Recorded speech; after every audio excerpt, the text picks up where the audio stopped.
প্রথমেই সবার কাছে অনেক অনেক সরি চেয়ে নিচ্ছি, কারণ ভিডিওটা অনেক আগের, কিন্তু আমি এডিট করব দেখে কিন্তু করাই হচ্ছে না, সময়ই পাচ্ছে না এডিট করার। তাই আজকে ভাবলাম তোমাদের সাথে শেয়ার না করে আর হবেই না, অনেক দিন থেকে কোনো ভিডিও দেওয়া হয় না। তো দেখো সবাই মিলে আমরা খেলতে চলে এসেছি। আমি তো খেলবো না, আমাকে দিয়ে জোর করে ওরা খেলাচ্ছে, কাকে খেলতেই হবে খেলতেই হবে। এই বাচ্চাগুলো দেখতে পাচ্ছ, এই বাচ্চাগুলো হচ্ছে আমার সঙ্গী। এবার সঙ্গী বললাম কেন বলো তো, আমার যেখানে বিয়ে হয়েছে মানে আমার শ্বশুরবাড়িতে কিন্তু একদমই লোকজন নেই, আমার শ্বশুর শাশুড়ি দেওর আমি, আর এখন আমার মেয়ে হয়েছে, আর হাজব্যান্ড তো থাকেই না বাড়িতে। তো এরাই সব সময় কিন্তু আগে থেকেই আমাকে চিনতো, কারণ আমার বাড়ি অনেক কাছে। তো এখন এখানে আসার পরে ওরাই আমার সব সময় বাড়িতে আসে, খোঁজখবর নেয়। আর আমার মেয়ে হওয়ার পরে তো ওরাই হচ্ছে আমার মেয়ের বান্ধবী, আমারও বান্ধবী হয়ে গেছে। সব সময় বুনু বুনু বুনু, বুনুকে সেই ডাক খোঁজ করে, আদর করে, বুনুকে কোলে নেয়। তো আমাকে বলছিল চলো কাকি আমরা খেলবো, তুমি দেখবে, তারপরে কিন্তু বুনুও খুশি হবে। তো আমি ওখানে গেলাম, তারপরে আমার মনে হলো যে আমিও একটু খেলি, কারণ অনেক দিন হলো খেলাধুলা সব বন্ধ করে দিয়েছি। তো আমি তো ওই দৌড়াতে পারি না ওদের মতন, ওরা তো অনেক ছোটো, দেখছো কেমন করে দৌড়াচ্ছে, ঝগড়া করছে। তো আমি ওদের বলেছিলাম যে আমাকে এনে দে, আমি এইভাবে করে খেলবো না, আমার একটু কেমন কেমন লাগে, কারণ অনেক দিন থেকে খেলি না, আর তোরা তো অনেক বাচ্চা আর আমি তো অনেক বড় হয়ে গেছি, এইভাবে খেললে পরে সবাই কি বলবে। তো যাই হোক, এই বাচ্চাগুলো কিন্তু খুবই খুবই খুবই ভালো। কারোর নাম পিউ, কারোর নাম ঋত্বিকা, কারোর নাম মিষ্টি, কারোর নাম সুস্মিতা। তো সাত পাতা আনার পরে কিন্তু এই সাত পাতাগুলো লুকিয়ে রেখেছি। জানো তো, জীবনে এই বাচ্চাগুলোই সবথেকে নিষ্পাপ হয়।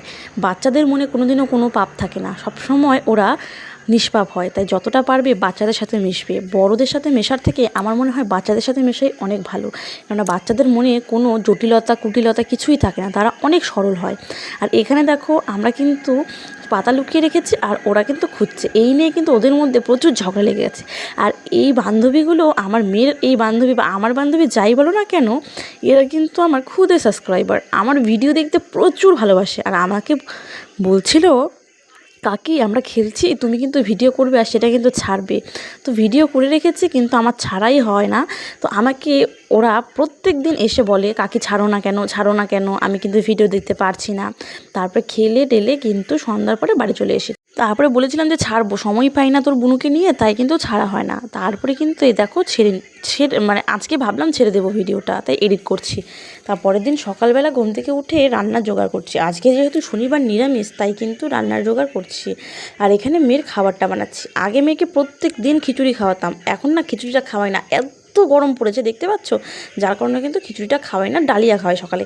আর এরকম কোনো রুটিন নেই যে সকালে এটা খাওয়াতেই হবে আর বিকালে এটা খাওয়াতেই হবে, যখন যেটা মনে হয় তখন সেটাই খাওয়াই। এদিকে সব রান্নার জোগাড় করতে করতে বেলা মনে হয় 8টা বাজে, আমার ঠিক মনে নেই, অনেকদিন আগেকার ভিডিও। ও কিন্তু ঘুম থেকে উঠে গেছে, দেখো ঘুম থেকে উঠেই একটা মিষ্টি হাসি দিয়ে গুড মর্নিং করছে। কিন্তু মেয়ের ড্রেস আমি চেঞ্জ করে দিয়েছি, কারণ আমরা ড্রেস চেঞ্জ করলে যেমন আমাদের ফ্রেশ লাগে, বাচ্চাদেরও সেরকম ঘুম থেকে উঠে ড্রেস চেঞ্জ করলে ওদেরও কিন্তু ফ্রেশ লাগে, মাইন্ড ভালো থাকে। তাই আমি কিন্তু ওর ড্রেসটা চেঞ্জ করে দিই প্রত্যেক দিন।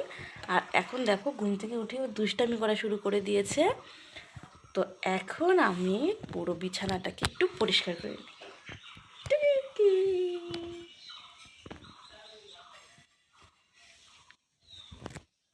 সবাই বলে মেয়ে যত বড় হবে ততই কিন্তু মায়ের সুখ বাড়বে, কিন্তু আমি মনে করি এটা একটা ভুল ধারণা। আগে যখন ও শুতে পারতো, মানে উঠতে পারতো না, তখন কিন্তু শুয়েই থাকতো, বেশি নজরা করতো না বা এদিক ওদিক যেত না, তখন এক জায়গাতে বসেই সব কিছু করতে পারতাম।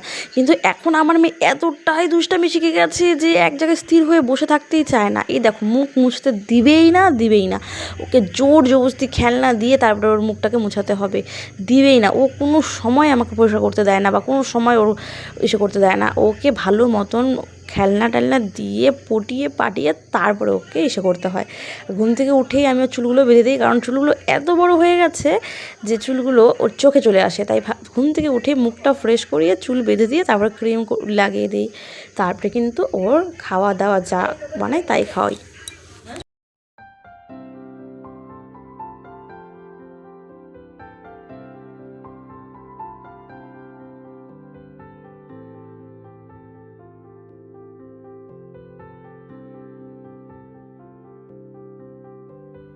প্রাণ দিতে চাই, মন দিতে চাই, সবটুকু ধ্যান সারাক্ষণ দিতে চাই তোমাকে, ও তোমাকে। স্বপ্ন সাজাই নিজেকে হারাই দুটি নয়নে রোজ নিয়ে শুতে যাই তোমাকে ও তোমাকে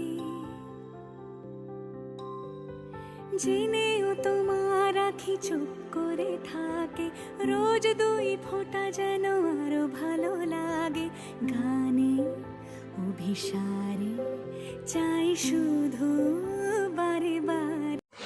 তারপরে বাজার থেকে দেখো অনেক সবজি নিয়ে এসেছে, যেগুলো আমি ফ্রিজে রেখে দিচ্ছি, কারণ এখন এত গরম পড়েছে, ফ্রিজে না রাখলে কিন্তু সবজিগুলো নষ্ট হয়ে যায়। আর লঙ্কা ফ্রিজে অনেক দিন রেখে কিন্তু খাওয়া যায়। আমাদের একবার 1 কেজি 2 কেজি করে লঙ্কা নিয়ে আসে, তারপরে আমরা ফ্রিজে রেখে রেখে কিন্তু অনেক দিন খাই। লঙ্কাটা খুব কমই নষ্ট হয় ফ্রিজে রাখলে পরে। আর বাকি যে সবজিগুলো আছে সেগুলো মানে কিছুদিন পরেই নষ্ট হয়ে যায় ফ্রিজে রাখলে পরে, সেগুলো এখন ফ্রিজে রেখে দিচ্ছি। আর এইদিকে একটা মিষ্টি আলু ছিল, আমার মেয়েকে খাওয়াতাম, তো এখন আর খাওয়াই না। তারপরে এখন যাব বাজারে মার সাথে। মা আমাকে বললো যে মা ডক্টর দেখাতে যাবে, তো আমি বললাম কি ঠিক আছে, আমি তো ফাঁকা আছি, তাহলে চলো আমিও যাই, কারণ একা একা বাড়িতে বসে থাকতে বোরিং লাগে। একটু ঘুরে আসলে আমারও ভালো লাগবে, সাথে সাথে আমার মেয়েরও ভালো লাগবে। আর ও টোটোতে উঠে দেখো কতটা খুশি। ও কিন্তু কোথাও ঘুরতে গেলে যখন টোটোতে ওঠে তখন কিন্তু এত খুশি হয় যে খুশি দেখে আমার মনে হয় যে ওকে কিন্তু আমি প্রত্যেক দিন ঘুরতে নিয়ে যাই।